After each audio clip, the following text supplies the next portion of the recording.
Good morning, everybody. It's Paul from Fat Guy Productions coming to you, as always, from beautiful Las Vegas, Nevada. I'm here in the garage at the workbench because it is another spectacular day here in Las Vegas. And today we're going to do something special. Today we're going to focus on details of coin ring making. Today's video, we're going to talk about taking and putting a hole in this coin. It may sound like a simple thing, but there's a lot to it, and it can really have a lot of impact on your finished product. So, without further ado, let's put some holes in some coins.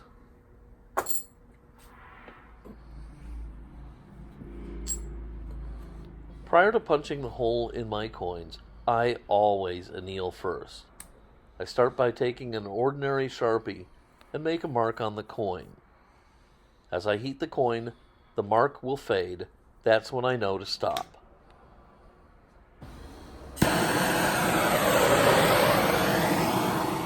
In addition to watching the mark disappear, I can also look for orange flames to dance off the surface of the coin. That's another indication that it's time to stop annealing. Go past that, and you stand a good chance of ruining your coin.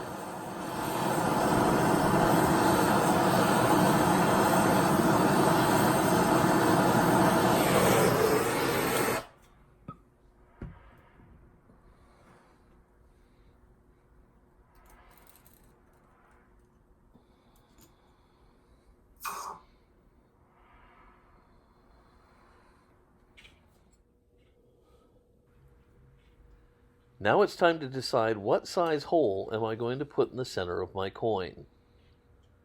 I take and set the punch on the coin so I can get a visual idea of how it's going to look.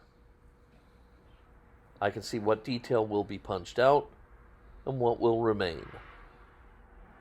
The size of the punch will also determine how the ring will look, going from the reeded edge to where the punch will cut the coin. You can get an idea of how thick the side of the band will be. A big punch will make a thinner band. A little punch will make a much thicker band. Here we can see from the rated edge to where the punch will cut through, there is a lot more material.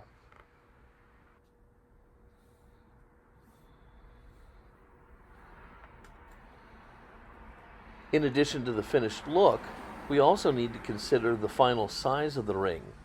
For a very large ring, we're going to want to leave extra metal there, so I will often opt to use a smaller punch for larger sized rings.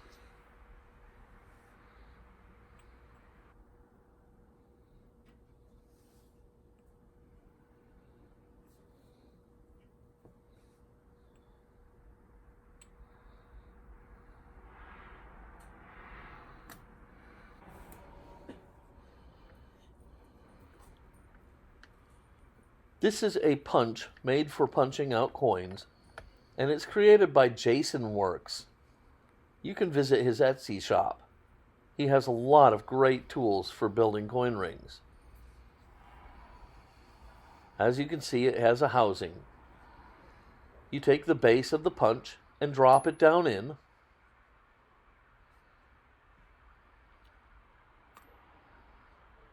Then we'll add the centering ring, which will center the coin inside the punch.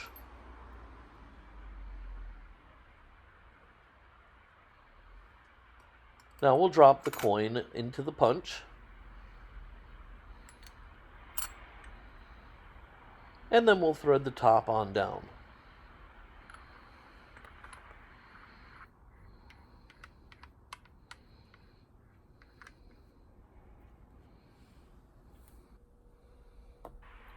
I've taken to applying a little Pepe lube to the punch.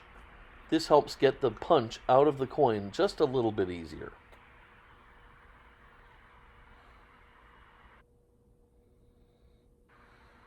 There are other ways and other tools for getting the hole in the center of your coin. Some people mount their coin in a lathe and use it to bore a hole through their coin. A very popular thing is the Harbor Freight punch set. I really hate this set and think it's dangerous. It's not very stable, and you have to beat the punch through the coin with a hammer. I don't like it at all.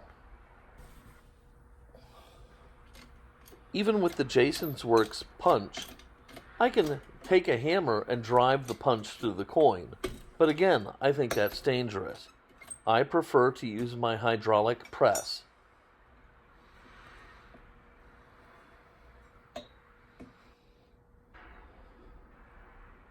Some people have a hard time getting the punch inside of the Harbor Freight hydraulic press. But if it's set up properly, it will fit. Once it's punched, I can open it up and see my finished product. And there's the hole.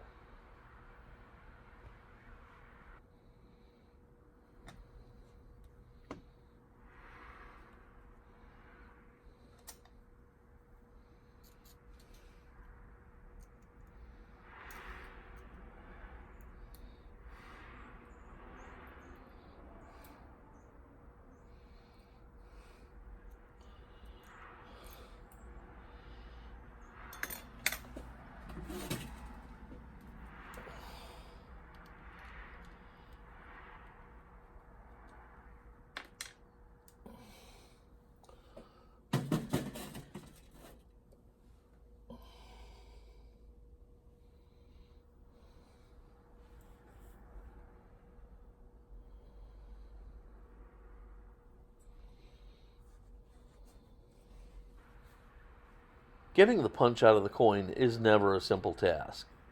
Here I have a small hammer, one side is rubber, and one side is hard plastic. And I can bash the heck out of the punch and drive it back out of the coin using this hammer without fearing that I will damage the punch. I drop the punch back through the lid of my Jason's Works punch set, and a couple good whacks will drive it right out. Be careful and keep your hand closed around the punch underneath because it will go shooting out. And also be careful so the coin doesn't go flying across the room. And there you have it. The hole is punched. But we are far from done.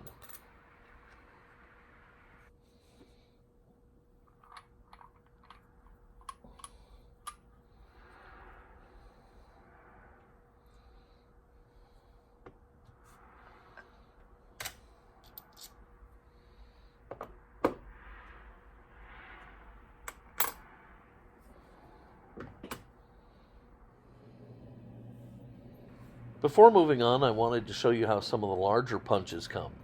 Instead of an insert, they come with this disc. It goes in first, then the coin spacer, then the coin, then we seal everything up and punch as normal. One of the nice things about this system is it's a lot easier to get the punch out of your punch. No pliers needed.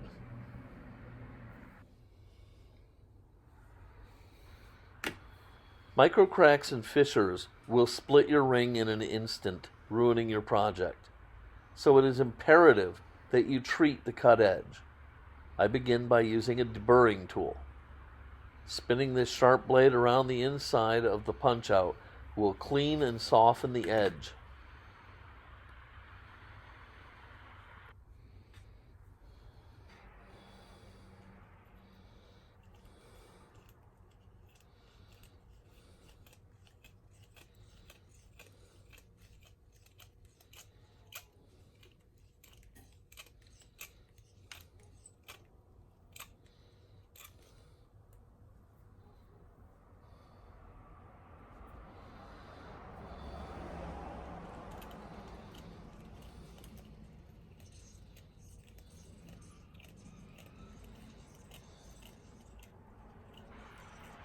Make sure to have something underneath you to catch your shavings.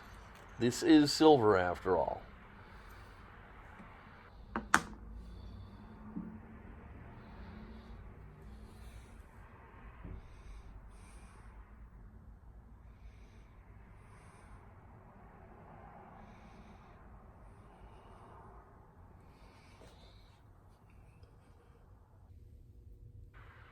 Alright, we're almost done.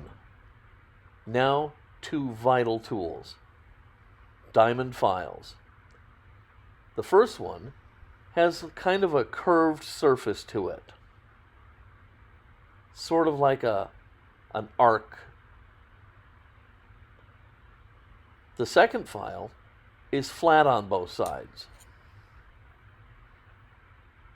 I only use the flat one once the coin has started to be folded. At this early juncture, when I first have the coin fresh and flat, I will just use the curved one. I file both sides all the way around just to make sure there are no lasting problems with cracks, fissures, or any other thing that could ruin my project.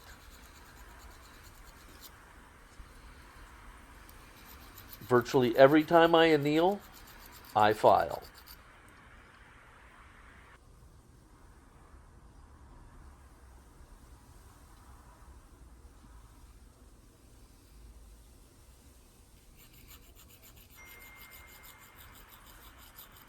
To be successful in coin ringing, it's imperative that you use the right tools and have great techniques.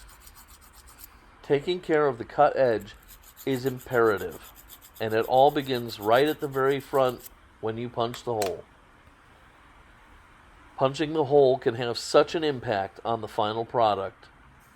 Always give it a lot of thought and make sure that the hole is appropriate for what you're going for.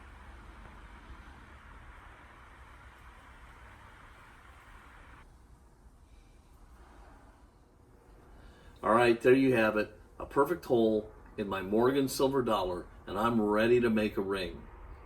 Okay, this is just the way I do it. There's a lot of different ways. Some guys chuck their coins up in a lathe. Other guys are using the Harbor Freight punches. I showed you my workflow and what works for me. Pay attention to this process. It may seem like a simple little step, but in the long run it can have a big impact in your finished product. Alright, I'm going to get out of here. If you liked this video, please give it a thumbs up, click subscribe, ask any questions that you have, and I'll try and answer them. Until next time, this is Paul from Fat Guy Productions saying, be good.